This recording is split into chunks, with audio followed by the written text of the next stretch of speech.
Ken Chase. Oh, hi, Brendan Zestro. How are you today? I am well. How are you? Well, I drove fast to get here. Actually, not. The freeway was a parking lot. Were you driving your car like you stole it today? I am well. How are you? Ooh, I got a little tried to, feedback. Did you hear but that? I heard it. People were in my way to go fast. I had to go under the speed limit. All right. Well, yeah. we're gonna share this on your page as well. Okay. Pros and Joes, Kent Chase Golf podcast number 5. We're gonna have to be a little abbreviated. We are getting ready to go into the Dream City Parade of Ministries. I know, and that's pretty cool. Yeah. Really cool, actually. Yeah, that's really exciting. It is, actually. So there we go. So should be sharing. So here we go. Okay. So I'm ready. It's been a fun week. We got a lot of good feedback last week. We did our series. We started talking about myths. A lot of people were asking. Last week we talked about some of the golf swing myths. Last week we talked about one of the swing myths being keep your eye on the ball. Don't look up, keep your eye on the ball. Don't look up, keep your eye on the ball. We have some other ones, and we'll go, you pick one of these. Here's a few we're going to talk about. I'll list a few, and you tell me which one we want to talk about. Keep your head still. Right. Impossible to do, but yeah. Right. Yeah, option, yeah. Keep your left arm straight. Yeah. Never bend the left arm. Right. You've heard that one? Right. Oh, yeah. Keep your lower body quiet. Oh, yeah. It's all arms, Right. yeah. Let's see. Swing slow. Swing Low and slow. Low Start and the slow. club low and slow. That's another one that we hear all the time. Don't lift your left heel. Don't sway. Get your club parallel on the backswing. You've heard that All the one? way to parallel, yeah. All the way to parallel. Which maybe let's start with that one because I've watched some really good. Let's talk about the Johns on tour. You have John You mean Daly. like John Daly, yeah. He never took it to parallel. He took it so far past He would parallel. get it to parallel, then go way past, and then He he'd actually get it back. took it to perfect, past perfect, and came through perfect. He did, but never parallel. And how about one of the better players in the world today, Jon Rahm?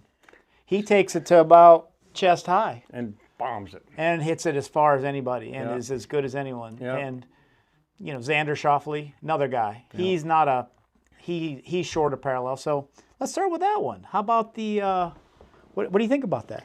I think, to me, using all those theories or opinions of the thises or that's that you just threw out there, this parallel thing, we don't really think like that. I mean, if you play golf for a living like I got to, nobody's involved in that. They're involved in the place. They've taken it back. They might be wide. They might be making sure their turn is full. They might be a hinger or not a hinger. They might really want to cock it hard. But basically, you want to have your arm in the right place. You want to be positioned so that you're creating the availability of the proper arm swing path. So if you have to get it to parallel, and if that's your thing, that's a lot different than getting it to the place. So the place could be where Jon Rahm is. It could be past the place like John Daly, and then you have to come through the place. Or it could be just like Tiger Woods. He's so on plane, it's absolutely crazy. He's not crossed up, laid off. He's not doing... And he was parallel. He was pretty close to parallel. So parallel necessarily isn't a bad Oh, it's great. thing. I mean, if that's your turn, you've got to... Correct. Maybe you're past 90 like Tiger, and it gets you to parallel. But his objective in life wasn't how to be parallel. It was to be perfectly on plane. And it wasn't to deliver more speed because he's taking it back a little further. It was nothing like that whatsoever. But he certainly was on this, he slotted it. He was on this amazing slot so he could maximize speed down here. And he understood how to deliver maximum speed with his body and arms in a really good harmony, kind of like Bill Melhorn, but a little different because he actually could straighten his left leg really hard on the way through. His hips were faster than everybody with his shoulders. Hold on. Microphone. I need music. Microphone failure. Where do we go? Here we go. Yeah. So Magnet. Hold on. Anyway, you may have to just hold. But I'm that. a hand. Clip it. Let's clip it. Oh, let's clip it. Old school. Like my nip it good. All right, there we go. Yeah. So you got to be in the right slot, and you can understand how to maximize if it's speed you're looking for. Yeah, I mean, but that's not how you do it by getting parallel. Right. Because everyone's body types are different. Like Jon Rahm. So it's interesting. I read this. I didn't know if you knew this or heard about this, but the reason that he takes his club so short on his backswing is because he's got a club foot. No, I've not heard this one. So it's actually a physical limitation, and so when he would try to get to parallel, it would affect him in a negative way. And so he learned to have that compact swing, but he's swinging on plane. And like J.B. Holmes too. I don't know why he was way short of parallel, but remember how long he was off the tee? My gosh. Mickelson, lefty, he gets a little loose with his backswing, but his naturalness, his suppleness when his swing, like he get a little bend and people would say, "Oh man, he's not keeping his left arm straight, so therefore he can't be a good player." He is so in charge of the club face, wherever he wants it for fade, draw, straight, slice, flop shot, whatever. He's way more involved in the club face than how do I not bend his right elbow a little bit, but he knows how to bend the shaft and unbend it at the opportune moment. So Right. It's pretty cool stuff. Yeah, I think one of the things that I learned or that you helped me with is in that naturalness, the Bill Melhorn, the naturalness of the swing is you get me to the place, and I have a tendency to get a little bit wild or extra long or call it what you will. I know In an effort to hit it farther, perhaps? I think so. I think it's just because, winding up like big shoulder turn, all the, more of the mitts, like instead of just the naturalness. And we did Pros and Joe's Kent Chase Golf. We put out some really nice Bill Melhorn content. We did a video. You did the first video last week. And some people are asking how to find it. So.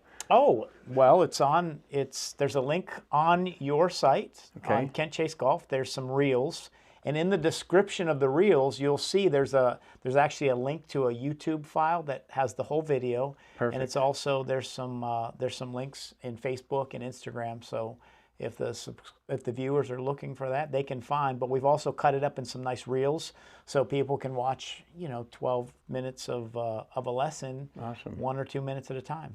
So yeah, I wish he was still alive. I've got a lot more questions for him still to this day. True story. yes, Yeah. I found in researching, I actually found a Wild Bill Melhorn. There was a call. I did look at the one you sent me. Oh, you did? Yep, Okay. yep. Well, there was another one I found. He was actually calling Ben Hogan and getting a set of clubs. Wow. It's a recorded of him when he was at Fontainebleau Country Club Fontainebleau, yeah. in Miami, Florida. Tamiami Trail. Yeah. Did you ever play there? Millions of times. When I was on scholarship, I got the penthouse in the apartment complex on Fontainebleau Boulevard. I used to hit 6 irons out of my penthouse, over the balcony, under the overhang, over the parking lot to land it on the hole number 12 fairway. Wow. 6 iron was the club. Just ripping them out. Never hit the TV was here, the arcade door there, the window, the whole. My gosh, that's pressure packed. But yeah, onto Fontainebleau Country Club. I love Fontainebleau. It's like the Doral Blue Monster, water everywhere, every hole. Wow. Yep. Wow, amazing. Right, left, long, short, wow, what a great place to practice. We'll have to go play there sometime. Oh my gosh, I know every hole by heart. It's perfect. Let's do it. 36 holes, yeah. Wow, good idea. So the low and slow thing I was just thinking about, because when I was growing up, my dad thought, low and slow. And then I had a problem because I was starting to know some people that weren't taking it low and slow. And in fact, they were just putting it where it belongs and getting it gone. And I start learning about people. Some people walk fast, like me, talk fast. Like tempo. Everyone has a different tempo. I'm this way. Don't make me be like Julius Boros, because I don't know how to walk slow and talk slow. I don't know how to talk with my hands like this and just be all. I'm just like. You're right. I would have drove fast if the freeway wasn't wrecking my thing. Even long story. I don't try to disobey the speed limit, but things make sense to me to do it a little faster. So my pace of my golf swing is put it there and get it gone. But if I think low and slow, it gives me grindingly time to think about where am I at and all this. But I already know where I'm going to come from. So if I just allow it to be there and then hit it, it's great. But then the change of directions. So the issue with swinging too fast, you know what that is? This is the key thing. The change of direction? Change of directions. Here's the vision. And this is a Wild Bill Melhorn thing too. And it's an awesome Wild Bill Melhorn thing. If you vision a grandfather clock and the pendulum is going back and it's going forth at whatever pace it is. When it comes to the end of the back and begins the fourth, there's a change of directions. And here's the cool part. Catch this one. This one's hard to catch, but it's a really cool concept once you get it. If you let the fourth begin the way a pendulum on a clock begins, then you can apply your speed somewhere during and after the initial move of the forward swing. Gravity gets you started, then bam! It's a really cool concept. That's pace, tempo, or authority level right there. Well, yes, and I think that's something that I always mistook. And before the club can, it's going back in this direction. Already on the way forth. That's the train wreck. Right. Before it can go the other way, it's got to slow down. Gotta know where. Then, right. The club slows down and comes to like the Hideki Matsuyama. It's hard to say. It looks like he Yeah. pauses at the top. Right. But the reality is, if you think of anything, a pendulum on a string, for it to go, it comes to a stop before it goes the other direction. It has to slow down to pick up momentum. It's slowing down. Right. And then it's. And I was like, fast and jerk and jump and go as fast as I can from the top, but how is your club face accelerating through the strike? And if you are initiating the forward swing with an yes. how in the world can you get another and we do it, especially in the Right. modern world. Ing it means like karate. It's got to be not and then that or that and then Right. It's so the if you shortchange the backswing and you're already on the way down, you're toast. But if you let it now, we can learn how to it, and then there's drills for that to it in the right place. I think part of my, like, I was always a good putter, and I always felt Right. like your putter has to slightly accelerate because the ball's getting in the way, so there has to be a slight acceleration Got through it, impact. right? And chipping. I knew I had to accelerate the chipper, right? I'd always, accelerate through impact, and I knew as I was impacting the club, my club face was in an acceleration mode, not Agreed. a jerk.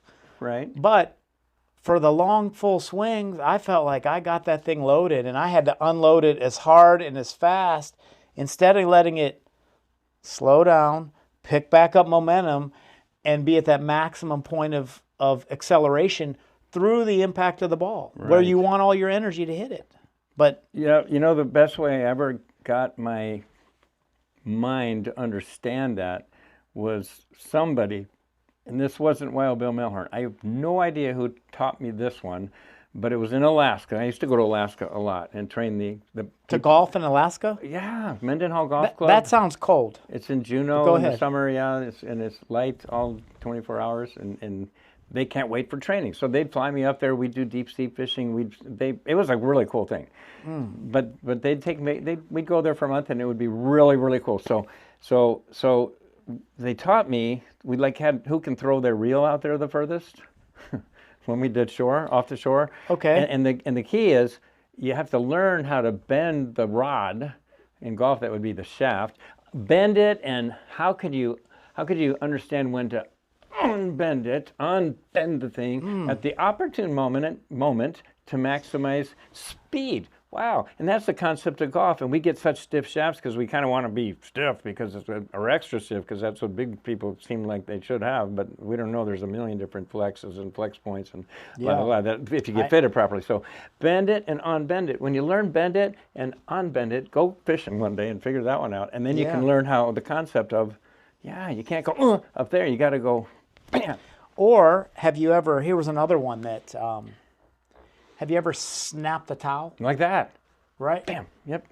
So when your towel is snapping, do you know that it's actually accelerating past the sound barrier? 750. I didn't know that part. 700, Really? like Wow. the towel is actually. That's why you have a little sonic boom. I read Wow. that. So fact check me. I don't know, but I read that snap is because the tip of the towel is going so fast. And again, That's crazy speed. It is. Wow. So That's they used to the wound construction balls. They say I never got to play the those. experts say. I don't even know what But you those have are. seen what I have seen them. So do you know, kind of like your sonic boom thing with the towel, there's enough tension in that rubber bands that went hundreds and thousands of times around the ball. If you could unleash it at one time, it'll Yeah. send a man to the moon. Really? According to my theory. I don't According know. to what I've I heard. don't know. It's an I'm not opinion or a sure. theory. You'll have to fact check Kent Chase on that. And that one. Unwinding the balls could send it to the moon. Put your comments in there. And put the fact check on the sonic boom thing too. Well, Pros and Joes, we're going to have to cut this one a little short. We do have a parade of ministries to get to. Dream City Church, Dream Conference. Come out, watch it online. If you haven't seen it yet, www.dreamcitychurch.us. Check it out. We have the parade of ministries tonight. Jensen Franklin's going to be preaching tomorrow awesome, night and Wednesday night. We have the general sessions are open. So check us out. Check it out. And we will see you next week. We will have some extra content out this week. We did some club testing. We'll put that content That's up so you can awesome, see yeah. some of the new drivers, the QI35, the Ping 440, and we'll let you know how we did with those. And if all else fails, did you say swing hard just in case you hit it on the I sweet live spot? by swing hard in case you hit it. I don't even say the sweet spot. The face, Oh, yeah, the 'cause entire it's- face of those new drivers is a sweet spot. So There you I go. just say swing hard in case you hit it. And so speed does matter. Pros and Joes, swing thank hard you. in case you hit it. The faster you swing, the more potential your But ball put has. fast where the ball is. Yes, that's it. Got it. All right, guys, take care. We'll see you next week. See you next week. Thank you.